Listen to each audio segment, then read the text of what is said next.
ഇന്നിൽ നിന്ന് 20 വർഷം കഴിഞ്ഞ് തിരിഞ്ഞു നോക്കുമ്പോൾ നിങ്ങൾ ദുഃഖിക്കുന്നത് എന്തെല്ലാം ഞാൻ ചെയ്തില്ല എന്നുള്ളതിനെ കുറിച്ചായിരിക്കും. ചെയ്യാൻ, പ്രവർത്തിക്കാൻ, കർമ്മനിരതരാകാൻ അവസരം കിട്ടുമ്പോഴെല്ലാം കർമ്മനിരതനാവാതെ ജീവിച്ച നമ്മള് കാലചക്രം തിരിയുമ്പോൾ പുറകോട്ട് തിരിഞ്ഞു നോക്കുമ്പോ കരയും.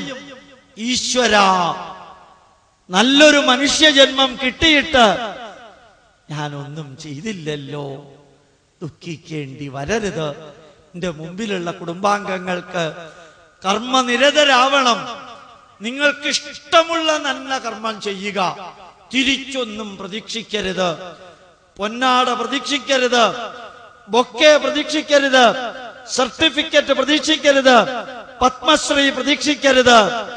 പരമപവിത്രമായ ഭാരതത്തെയും ഭാരതീയരായി ദുഃഖിക്കുകയും വേദനിക്കുകയും ചെയ്യുന്നവരെയും, രോഗികളെയും, വിശക്കുന്നവരെയും, അനാഥരെയും, വൃദ്ധരെയും നിരന്തരം കർമ്മമണ്ഡലത്തിലൂടെ നന്മയിലേക്ക് കൊണ്ടുപോകുമ്പോൾ ഇതിനെല്ലാം സാക്ഷിയായി മുകളിലിരിക്കുന്നൊരു പ്രകൃതി ശക്തിയുണ്ട്. അത് തുലാസിൽ വെച്ച് നിങ്ങൾ ചെയ്ത നന്മതിന്മകള് അളക്കുമ്പോൾ പറയാൻ സാധിക്കണം, ലോകത്തിന് നന്മ ചെയ്ത വ്യക്തിയാണ്. ചതിച്ചും വഞ്ചിച്ചും പറ്റിച്ചും അവഹേളിച്ചും നിങ്ങൾ ഒന്നും ചെയ്യരുത്, ഒന്നും ചെയ്യരുത്. നാരായണ ഗുരുദേവൻ പറഞ്ഞതുപോലെ വാദിക്കാനും ജയിക്കാനുമല്ല, അറിയാനും അറിയിക്കാനും ശ്രമിക്കണം.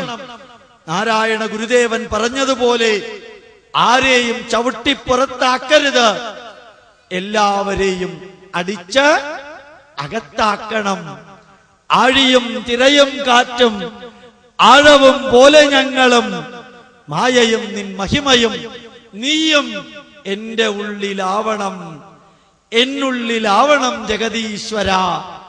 ഒന്നൊന്നായി എണ്ണി എണ്ണി തൊട്ടെണ്ണും പൊരുൾ ഒടുങ്ങിയാൽ നിന്നിടും ദൃക്കുപോലുള്ള നിന്നില സ്പന്ദമാകണം ജഗദീശ്വര. നല്ല വരികള് പഠിക്കണം, നിങ്ങൾക്കത് സാധിക്കും. അതേപോലെ ഒരു വരി കൂടി പറയാം.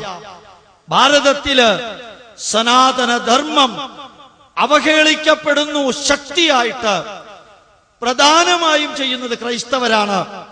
29,000 പേര് ഓരോ ദിവസവും മതം മാറുന്നു.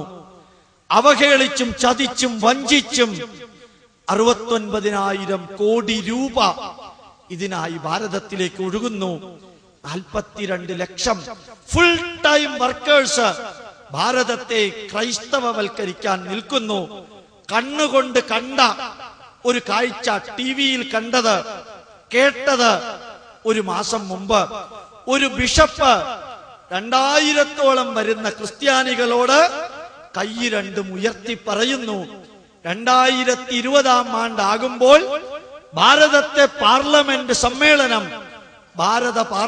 സമ്മേളനം ആരംഭിക്കുന്നത് ബൈബിള് വായിച്ചിട്ടായിരിക്കുമെന്ന് ഞാൻ നിങ്ങൾക്ക് വാക്ക് തരുന്നു എന്ന്. അത് കേട്ട 2000-ഓളം വരുന്ന കുഞ്ഞാടുകള് കൈ തലയ്ക്ക് മുകളിലാക്കി കൈയടിച്ച് സന്തോഷം ബിഷപ്പിനോട് അറിയിച്ചു. ഗോപാലകൃഷ്ണന് നിങ്ങളോട് പറയാനുള്ളത്, 10,000 വർഷത്തെ പാരമ്പര്യമുള്ള സംസ്കാരത്തെ അടിച്ചൊടച്ച് തകർത്ത് മുമ്പോട്ട് പോകുന്നത് പുറത്തുള്ളവരല്ല, അകത്തുള്ളവരാണ്. തിരിച്ചറിയണം. ഗോപാലകൃഷ്ണൻ ഒരു മതത്തോടും എതിർപ്പുമില്ല, അനുകൂലമില്ല. പക്ഷേ ഒന്നുണ്ട്, ഈ രാഷ്ട്രത്തെയും ഈ ധർമ്മത്തെയും അവസാനത്തെ ശ്വാസം വരെ അതിനെ സംരക്ഷിക്കാൻ ഈ ശരീരത്തില് ജീവൻ ഉള്ളയിടത്തോളം അത് മാത്രമായിരിക്കും എന്റെ ജീവിതം. ഓരോ ഹിന്ദുവിനോടും ഞാൻ പറയുന്നു, ഈ രാഷ്ട്രത്തിന്റെ ധർമ്മം പഠിക്കുക, പഠിപ്പിക്കുക, പ്രചരിപ്പിക്കുക. ഞങ്ങൾക്കൊരു അമ്പലമുണ്ട്, അവിടെ എല്ലാ മതത്തിലുള്ളവരെയും ഞങ്ങൾ പ്രവേശിപ്പിക്കാറുണ്ട്. ആ അമ്പലത്തിലെ ഉത്സവം തൃശ്ശൂർ കേച്ചേരിക്കടുത്ത് എല്ലാ വർഷത്തെയും ഉത്സവം ദുഃഖ വെള്ളിയാഴ്ച, ശനിയാഴ്ച, ഈസ്റ്റർ ഞായറാഴ്ചയാണ്. ഈ വർഷം ഏപ്രിൽ 6, 7, 8 അടുത്ത മാസം എത്രയോ ക്രിസ്ത്യാനികൾ അവിടെ വരാറുണ്ട്, എത്രയോ മുസ്ലിങ്ങൾ വരാറുണ്ട്. ഞാൻ ചിലപ്പോ പറയാറുണ്ട്, ഹിന്ദുക്കളെ ക്രിസ്ത്യാനികളായി മതം മാറിയാൽ നമുക്ക് ദുഃഖമുണ്ട്. എന്നാൽ അവർ തിരിച്ചു വരാൻ തയ്യാറാണെങ്കിൽ നമ്മൾ സ്വീകരിക്കാൻ തയ്യാറാണോ? ആ ചോദ്യം ഞാൻ നിങ്ങൾക്ക് വിടുകയാണ്. ഉത്തരം ഞാൻ പറയുന്നില്ല. എനിക്ക് ഒന്ന് മാത്രമേ പറയാനുള്ളൂ. ധാരാളം ക്രിസ്ത്യാനികള്, ധാരാളം മുസ്ലിങ്ങള് രാവിലത്തെ സ്വാമിമാരുടെ പ്രഭാഷണം കേട്ട് അസാധാരണമായി സനാതന ധർമ്മത്തെ സ്നേഹിക്കുന്നു, ബഹുമാനിക്കുന്നുണ്ട്. അവർക്ക് തിരിച്ചു വരാൻ ആഗ്രഹമുണ്ടെങ്കിൽ എന്നെങ്കിലും വഴി തുറന്നു കൊടുക്കേണ്ടത് നമ്മളാണ് എന്നെനിക്ക് തോന്നുന്നു. ഞാൻ ഗുരുവായൂർ അമ്പലത്തിൽ വ്യാഴാഴ്ച ദിവസം പോകുമ്പോ കാണാറുണ്ട് 800ഉം 900ഉം ക്രിസ്ത്യാനികള് പുറത്ത് നിന്നുകൊണ്ട് തൊഴുന്നു ഗുരുവായൂരപ്പനെ. ഒരിക്കൽ ഒരു ക്രിസ്ത്യാനി കുന്നംകുളത്ത് വന്നാൾ എന്നോട് ചോദിച്ചു, ഗോപാലകൃഷ്ണൻ സാറേ, എല്ലാ വ്യാഴാഴ്ചയും ദീപാരാധനയ്ക്ക് ഞങ്ങൾ 10-800 ക്രിസ്ത്യാനികൾ കുടുംബസമേതം വരും, എന്നാ ഞങ്ങൾക്ക് അകത്ത് കയറി തൊഴാൻ പറ്റുക? എനിക്ക് എന്താ ഉത്തരം പറയാൻ പറ്റുക? എനിക്ക് അറിഞ്ഞൂടാ. ഞാൻ നിങ്ങളോട് അഭ്യർത്ഥിക്കുന്നു, നമ്മുടെ ഭാരതം നിലനിൽക്കണം, സനാതന ധർമ്മം നിലനിൽക്കണം. ക്രിസ്ത്യാനികള് ഭാരതീയ പൈതൃകത്തെ സ്വീകരിക്കുന്നു, കൊടിമരം, നല്ല നല്ല കാര്യങ്ങൾ സ്വീകരിക്കുന്നു. അവരെയും അറിയിക്കണം അവരുടെ പള്ളികളില്. ഇതെന്റെ അഭ്യർത്ഥനയാണ്, അവഹേളനമല്ല. ഞാൻ 2-3 സ്ഥലത്ത് പറഞ്ഞു. ഇന്നലെ നെയ്യാറ്റിൻകരയിൽ പ്രഭാഷണം നടത്തിയപ്പോ 10-300 അമ്പലത്തിൽ, നെയ്യാറ്റിൻകര ശ്രീകൃഷ്ണ സ്വാമി ക്ഷേത്രത്തില് 10-200 ക്രിസ്ത്യാനികൾ ഉണ്ടായിരുന്നു. അവരോട് ഞാൻ പറഞ്ഞു, നിങ്ങളുടെ പള്ളിയില് യേശു ക്രിസ്തുവിന്റെ ശരീരം തിന്നുകയാണെന്ന പേരിൽ ഗോതമ്പുണ്ട കൊടുക്കല്ലേ, പ്രസാദമായിട്ട് കൊടുക്കാം. യേശു ക്രിസ്തുവിന്റെ രക്തമാണെന്ന് പറഞ്ഞ് വീഞ്ഞ് കൊടുക്കല്ലേ, അത് യേശു ക്രിസ്തുവിന്റെ പള്ളിയിലെ തീർത്ഥമായിട്ട് കൊടുക്കാം. യേശുദേവനെ ആണിയടിച്ച കുരിശ്, അതിന് പവിത്രത ഇല്ല എന്ന് തിരിച്ചറിയണമെങ്കിൽ അറിയുക. മഹാത്മാഗാന്ധിയെ കൊന്ന തോക്ക് എങ്ങനെയാ ആരാധ്യമാവുക? മഹാത്മാഗാന്ധിയല്ലേ ആരാധ്യനാവുക? യേശുദേവനെയല്ലേ നമ്മൾ പൂജിക്കുക? ലോകത്തെ മുഴുവനും മാറ്റിമറിക്കാൻ കഴിവുള്ള ആ ദൈവപുത്രനെ ആണിയടിച്ച കുരിശ് എങ്ങനെ പവിത്രമാവും? മനുഷ്യൻ പാപികളാണെന്ന് ബൈബിളിൽ പറയുന്നു. ഒരു പാപി മരിച്ചതിന് ശേഷം ആ പാപിയെ വേറൊരു പാപി പുണ്യവാളനായിട്ട് ഡിക്ലെയർ ചെയ്താൽ പുണ്യവാളനാവോ? ഒരു പാപി മരിച്ചതിന് ശേഷം പോപ്പ്, അദ്ദേഹവും മനുഷ്യനാ, ആ പാപി ഈ പാപിയെ പുണ്യവാളനായിട്ട് ഡിക്ലെയർ ചെയ്താൽ ആവില്ല. ഒരു മതത്തിന്റെ വിശ്വാസത്തെ ഗോപാലകൃഷ്ണൻ ചോദ്യം ചെയ്തതല്ല. അമേരിക്കയിൽ 38% ക്രിസ്ത്യാനികള് അവനവന്റെ ശവശരീരം അഗ്നിയില് ഇലക്ട്രിക് ക്രമറ്റോറിയത്തിൽ ദഹിപ്പിക്കണമെന്ന് എഴുതി കൊടുത്തിട്ടുണ്ട്. ഇന്നും കേരളത്തിൽ അത് വന്നിട്ടില്ല. എന്റെ അച്ഛന്റെയും എന്റെ അമ്മയുടെയും ശരീരം പെട്ടിക്കകത്ത് ചീഞ്ഞ് പുഴുത്ത് നാറി വർഷങ്ങളോളം മണ്ണിന്റെ അടിയിൽ കിടക്കുന്നതിന് പകരം ക്രൈസ്തവ ജനതയോട് ഗോപാലകൃഷ്ണൻ അഭ്യർത്ഥിക്കുന്നു, ഭാരതീയമായിട്ടുള്ളത് സ്വീകരിക്കുമ്പോൾ യേശുദേവന്റെ പ്രസാദം, യേശുദേവന്റെ തീർത്ഥം എന്ന് പറഞ്ഞു കൊടുക്കുക. യേശുദേവന്റെ ശരീരം, യേശുദേവന്റെ രക്തം എന്ന് പറഞ്ഞു കൊടുക്കല്ലേ. അതേപോലെ ഈ മരിക്കുന്നവരുടെ ശരീരം മണ്ണിൽ കുഴിച്ചിട്ട് ആ ചോരയും ആ നെയ്യും ചുറ്റുമുള്ള കിണറുകളിലെല്ലാം വ്യാപിക്കുന്ന വിധത്തിൽ ചെയ്യല്ലേ. അഗ്നിയിൽ പഞ്ചഭൂതങ്ങളിൽ ദഹിപ്പിച്ചു തീർക്കുക. ഈ രാഷ്ട്രത്തിന്റെ നന്മയ്ക്ക്, ഈ രാഷ്ട്രത്തിന്റെ പൈതൃകം സ്വീകരിക്കാൻ തയ്യാറായിട്ടുള്ള ക്രിസ്ത്യാനികൾ ഉണ്ടെങ്കിൽ തൊഴുകയ്യോടെ അവരോട് ഞാൻ പറയുക മാത്രമാണ് ചെയ്തത്. എന്റെ നിർദ്ദേശമല്ല, അഭിപ്രായമാണ്. മറ്റുള്ളവരോടെല്ലാം പറയുന്നു, ഭൂമിയിൽ ശാശ്വതരല്ല. 100 വർഷങ്ങൾക്ക് മുമ്പ്, കഴിഞ്ഞ നൂറ്റാണ്ടിൽ ഈ ദിവസം നമ്മളിവിടെ ഉണ്ടായിരുന്നില്ല. 100 വർഷങ്ങൾക്ക് ശേഷം അടുത്ത നൂറ്റാണ്ട് ഈ ദിവസവും നമ്മൾ ഈ ഭൂമിയിലില്ല. വെട്ടിപ്പിടിച്ചതും കെട്ടിപ്പടുത്തതും പറ്റിച്ചെടുത്തതും തട്ടിപ്പറിച്ചതും തിരിച്ചു പോകുമ്പോ കൊണ്ടുപോവില്ല. ഓർമ്മിക്കണം, അറിയണം. ശാശ്വതമായ നന്മ ചെയ്യാൻ വേണ്ടി വേദനിക്കുന്നവർക്കും വിശക്കുന്നവർക്കും അനാഥർക്കും വൃദ്ധർക്കും വേണ്ടി പ്രവർത്തിക്കുക. ഇന്നലത്തേതിൽ നിന്ന് ഇന്നത്തേക്ക്, ഇന്നത്തേതിൽ നിന്ന് നാളത്തേക്ക് വളരുക, ഉയരുക. ഇച്ഛാശക്തിയും ജ്ഞാനശക്തിയും ക്രിയാശക്തിയും നേടുക. ഉത്തിഷ്ഠത ജാഗ്രത പ്രാപ്യവരാൻ നിബോധത. മനസ്സ്, ശരീരം, ആത്മാവ് ഉയർത്തുക.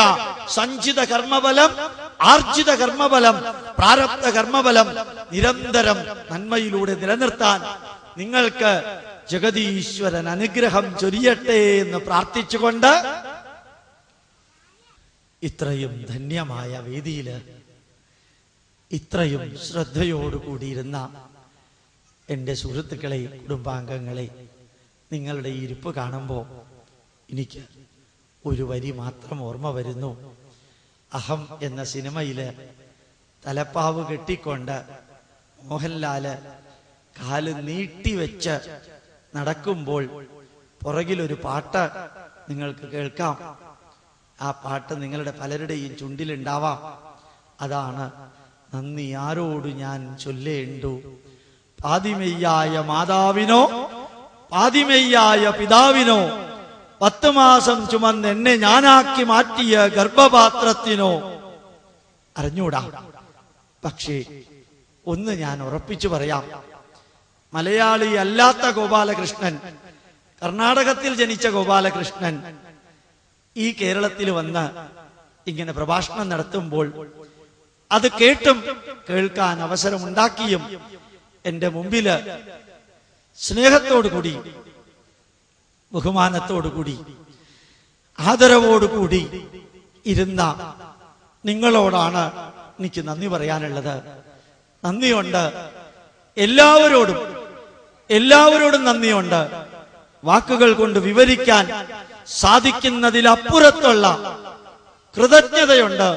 നിറഞ്ഞ ഹൃദയത്തോടു കൂടി കുറെ കാലം എറണാകുളത്തെ MG റോഡിലെ ദ്വാരക ഹോട്ടലിലെ സപ്ലയർ ആയിരുന്ന ഗോപാലകൃഷ്ണന് ഇതുപോലെയുള്ള ഒരു വേദിയില് ഇങ്ങനെയൊക്കെ പ്രഭാഷണം നടത്താൻ ഭാഗ്യമുണ്ടാക്കി തന്ന ഈ ക്ഷേത്രത്തിലെ ഭാരവാഹികളോടും കേരള ജനതയോടും ഭാരതമാതാവിനോടും സനാതന ധർമ്മത്തിന്റെ അവകാശികളായ ഋഷിവര്യന്മാരോടും ഗോപാലകൃഷ്ണന്റെ എന്റെ പ്രണാമം അർപ്പിക്കുന്നതിന് മുമ്പ് 1-2 ചെറിയ കാര്യങ്ങള്.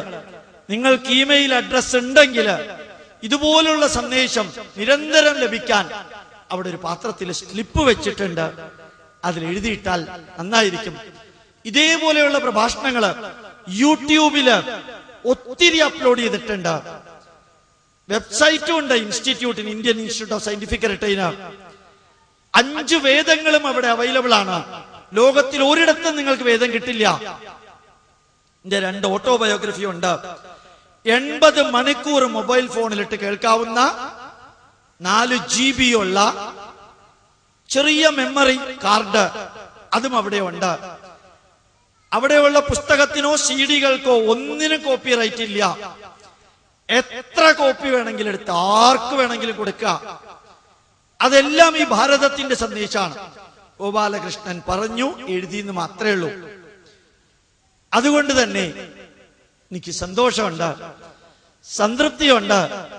തൃക്കളത്തൂർ ദേവി ക്ഷേത്രത്തിൽ വന്ന് ഇത്രയും ഉജ്ജ്വലമായ ഒരു സദസ്സില് പ്രഭാഷണം നടത്താൻ ഭാഗ്യം കിട്ടിയ ഈ വേദിയിൽ ഇരിക്കുന്നവരോട് അഭ്യർത്ഥിക്കുന്നു, ഏപ്രിൽ 6, 7, 8 തീയതികളില് തൃശ്ശൂരിൽ നിന്ന് ഗുരുവായൂരിലേക്ക് പോകുന്ന വഴി കേച്ചേരിക്കടുത്ത് യൂസഫ് അലി കേച്ചേരിയുടെ വീടിന്റെ പുറകില് നാഷണൽ ഹെറിറ്റേജ് സെന്റർ ഉണ്ട് മഴുവഞ്ചേരിയില്.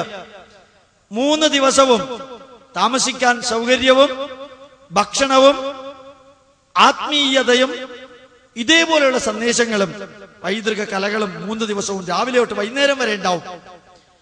എല്ലാവർക്കും സ്വാഗതം. ഹിന്ദുവിനും ക്രിസ്ത്യാനിക്കും മുസൽമാനും സ്വാഗതം.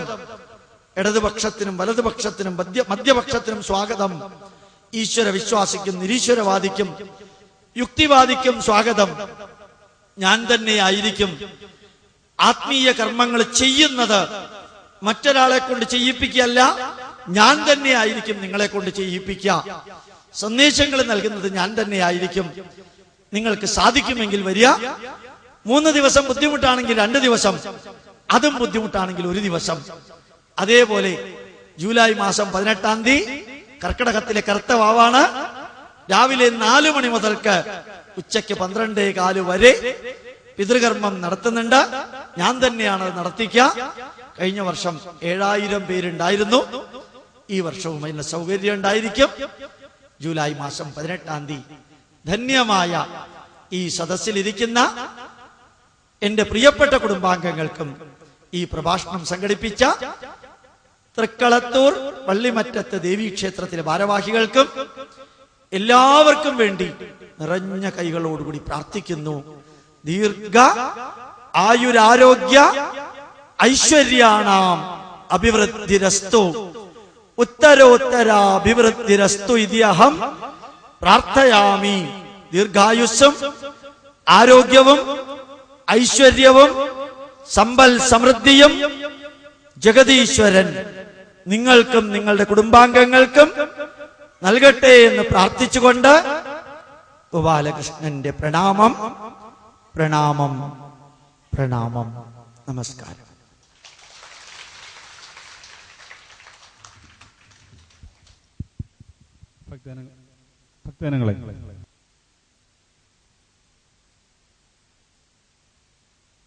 ഭക്തജനങ്ങളെ, നവീകരണ കലശം നടന്നുകൊണ്ടിരിക്കുന്ന പരിപാവനമായ ഈ ക്ഷേത്ര സന്നിധിയിൽ ഇത്രയും ലളിതവും വിജ്ഞാനപ്രദവുമായ ഒരു പ്രഭാഷണം നടത്തി നമ്മളെ കോൾമേർ കൊളിപ്പിച്ച ശ്രീ ഗോപാലകൃഷ്ണൻ സാറിന് ഇവിടുത്തെ ഭക്തജനങ്ങളുടെ പേരിലും ട്രസ്റ്റിന്റെ പേരിലും അകൈതവമായ നന്ദി രേഖപ്പെടുത്തിക്കൊള്ളട്ടെ. അമ്മേ നാരായണ, ദേവി നാരായണ.